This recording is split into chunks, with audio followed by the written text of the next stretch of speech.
Hey, the Treasury just extended the Inflation Reduction Act's $7,500 tax credit through April 18th. Looks like it might actually wear off after that, but that's actually good news for Tesla. It gives you another 2.5 weeks of pumping out those $7,500 credits.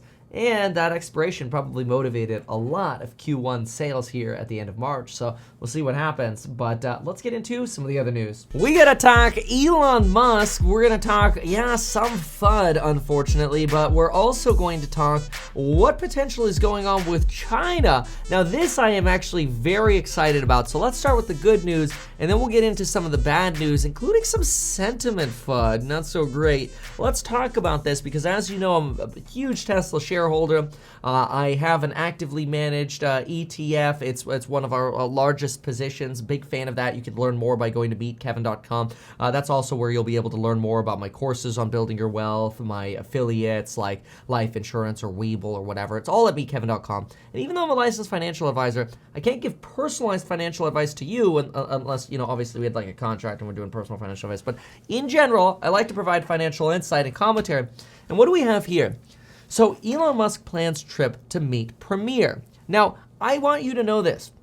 Before we read exactly what's happening here, the Chinese Premier just gave a speech 2 days ago. I read the entire speech.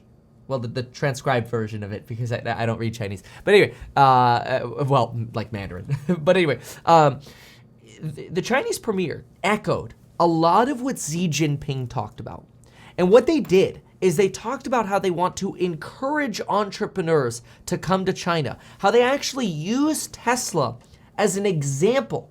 In Chinese propaganda media, they regularly actually use China or Tesla as an example of a winner, somebody who came to China and blew up because they came to China.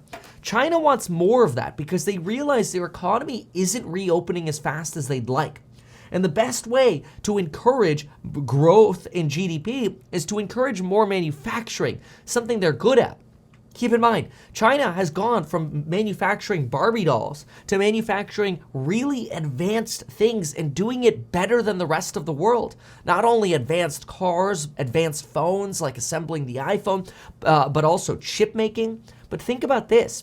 China, according to a phenomenal piece in Foreign Affairs magazine, this was like a 25-page report that I read on China. And what was so phenomenal was the Foreign Affairs talked about how China got into the solar panel industry after 2010, and the Chinese government accelerated the solar panel industry so much that now most solar panels in the world are A, manufactured in China, and B, the best solar panels and the most efficient solar panels are in China. So gone are the days of Chinese manufacturing being the cheap crap. It's actually starting to get really good, and in some cases, better. And in Xi Jinping's speech, he made it very clear that they want to promote the C word, not communism, capitalism. That's insane. Now, what was crazy about the speech, and if you read it, I'm just going to give you the summary here. What was crazy about the speech, which the premier just echoed 2 days ago, is they make this argument about how great capitalism is for their society. But don't worry, we're still going to have socialism. So they're like, common prosperity is still really important. Oh, but capitalism is so great. Common prosperity. So it was really an interesting duality. So when you think about that in regards to China, I want you to think about what this meeting between Elon Musk and the premier could be about. It could actually be about something that I predicted in April of 2022. Now, I was way too early about it, so I was not ahead of the curve on this one. But maybe Elon Musk are listening to my converting of them, that they need to copy and paste factories in China. That's my opinion now. I don't know. But I actually think copy and pasting Tesla factories in China could be a really good idea, whether it's for mega packs, which has been rumored, whether it's with battery partnerships, although we're probably going to have a Tesla battery partnership in America with CATL, so that way they're American-made batteries. But maybe where those tax credits aren't necessarily impacted, that is the Inflation Reduction Act tax credits, which require certain percentages of cars and batteries to be made in North America, which is why we have Giga Northeast Mexico. And we have partnerships between obviously Canada, Mexico, and America to make sure that Americans can still get their tax credits via the Inflation Reduction Act. It's important to consider that a lot of Tesla products could be made in China. And I find this quite fascinating. Despite worries about Chinese-American relationships, called Sino-American, Elon Musk plans to visit China in early April to meet with the premier, as reported by Reuters, who cited two sources with direct knowledge of the trip. Tesla's second biggest market, this is via Zero Hedge, by the way, Tesla's second biggest market after the US is China, where the company operates a massive factory in Shanghai. The precise timing of the visit hinges on the premier's availability. However, Musk's previous visit in China occurred in early 2020 when he hosted an event at the Shanghai factory. 1 year earlier, he met with others during the same premier, who wasn't the premier yet, during which Chinese officials praised the billionaire for investments into the country. This is the same thing that has been happening, and it's actually phenomenal. Now, I will say, something we talked about yesterday in the course member live stream. This is what we do. We regularly talk about fundamental analysis and ideas that course members have in the course member live stream. Give you a quick rundown on some issue that came up with Tesla is the possibility that in 2024, individuals won't actually get their tax credit for cars as a rebate on their tax return a year later, but that car sellers, now specifically quoted as dealers, which we're not sure how that'll apply to Tesla since Tesla doesn't have a dealership model, but that could potentially have some cash flow implications for Tesla. Think about this. If Tesla sells about, say 1.2 million United States vehicles, they could have a cash flow impact of about $9 billion. Because right now, if somebody buys a Tesla, you buy a Tesla right now, right now, here in March of 23, you don't actually get your tax credit of $7,500 until April of 2024 when you go file your taxes, right? Unless you file quarterly and you do the accounting to try to adjust for that earlier, and then you pay a little less in. That's pretty rare. For most people, they're not actually going to see that money until April of 2024. And the beauty for Tesla is Tesla gets, let's say the car sells for $50K, Tesla gets the full $50K right away, whereas the user doesn't get their $7,500 rebate until April of 2024. So that creates a lag time for users. Now, by moving that credit up over here, what you actually do is you motivate the buyer to buy a vehicle sooner, which is good because that could lead to more sales. However, now it puts the onus on Tesla to actually recoup that $7,500, which means Tesla would only be getting $42,500, and they would be getting an asset of basically a payable of $7,500. Now, it's possible that Tesla could negotiate with the U.S. government and say, look, I can't wait a year for this money because on 1.2 million vehicles, that might be something like $9 billion. That kills our cash flow. Okay, Tesla had free cash flow of like $1.2 billion, I think it was last quarter. Okay, that's like per year. This is like 2 years of current free cash flow. That would suck. Now, Tesla could open a line of credit, but then they'd be paying interest on that $7,500 for 1.2 million vehicles for a year. And obviously it wouldn't be lumpy, or it wouldn't all happen at once. It would be spread out over the year. So maybe it wouldn't be $9 billion for the full year. Maybe they'd sell more vehicles because of this. And maybe it's also possible that the government helps sort of provide these rebates earlier, like I said, quarterly for corporations. So maybe it wouldn't be that big of a cash flow impact. But it is something that I personally think, bottom line, Tesla will probably end up figuring out, but something that'll actually end up being net positive for the consumer. So I'm not too terribly worried about that. I think what's more interesting is actually this sentiment change that's occurring in Tesla. I notice a lot of Tesla bulls, and I really consider myself more bullish on Tesla now than I have in the past, which is crazy because I feel like I'm already pretty bullish on the company. But I'm also willing to address FUD, right? I feel like there are a lot of folks who can see no evil with Tesla, and it's just, no, there's no evil with Tesla. No, there are problems at Tesla too. But one of the interesting things that I'm noticing is a sentiment change.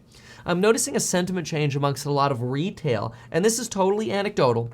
but it's a totally anecdotal sentiment change that I'm noticing on people who are like leaders of Tesla owner clubs or previous like massive Tesla bulls who all of a sudden are like less enthused about Tesla.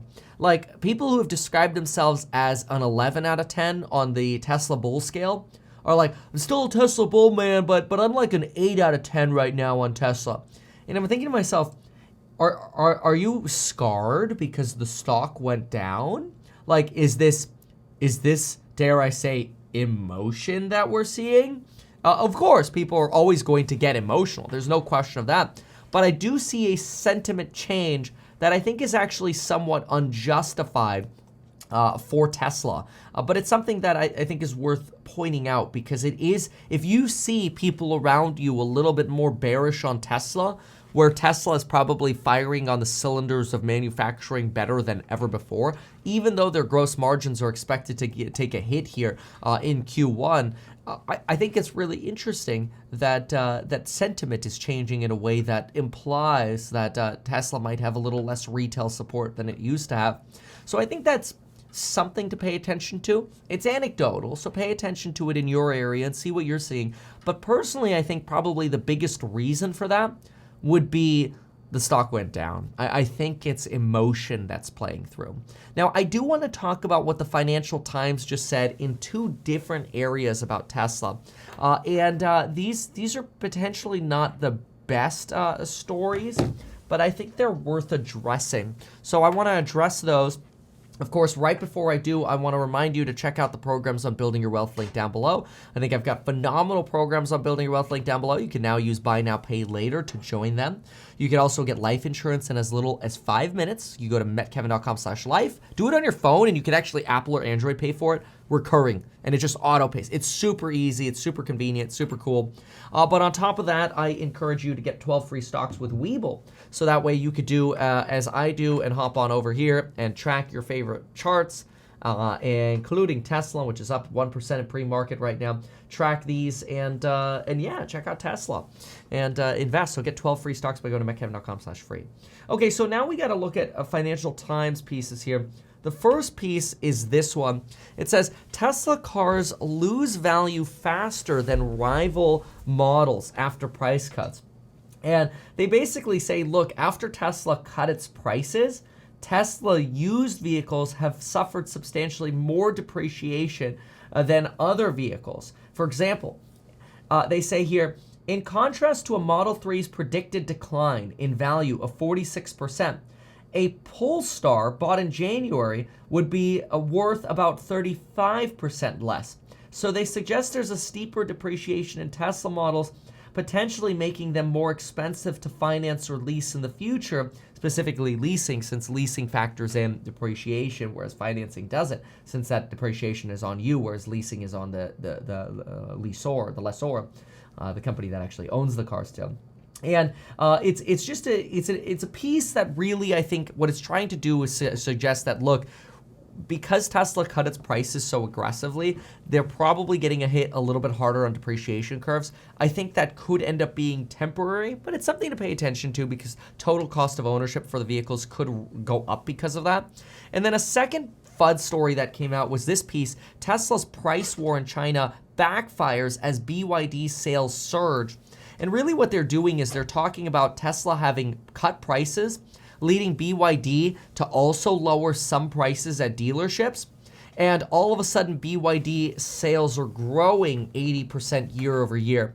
Now, what they do not do in this article, which I think is unfair, they do not separate out the growth of BYD's plug-in hybrid and battery sales. They actually lump those together, suggesting that their sales increased 40% year over year from 34% last year, while Tesla China only grew 7.8% year over year in China. Now, I think that's a little unfair because you're really comparing this plug-in hybrid world. You're lumping these two together and comparing those growth rates to Tesla. And I think that's a little disingenuous. Those should be divided out. So I'm not so terribly worried about that. So with that said, look, I think Tesla is still a phenomenal play. I think the valuation is fantastic. I do have some concerns about sentiment, But in terms of fundamentals, I think Tesla is in a phenomenal position, and I'm not terribly concerned about the future of Tesla. If anything, I'm super excited about Tesla, and I hope you're excited about Tesla as well. Because yeah, there are always gonna be some FUD stories, but I think Tesla can do some great things in China and actually help China's GDP explode. Thanks for watching.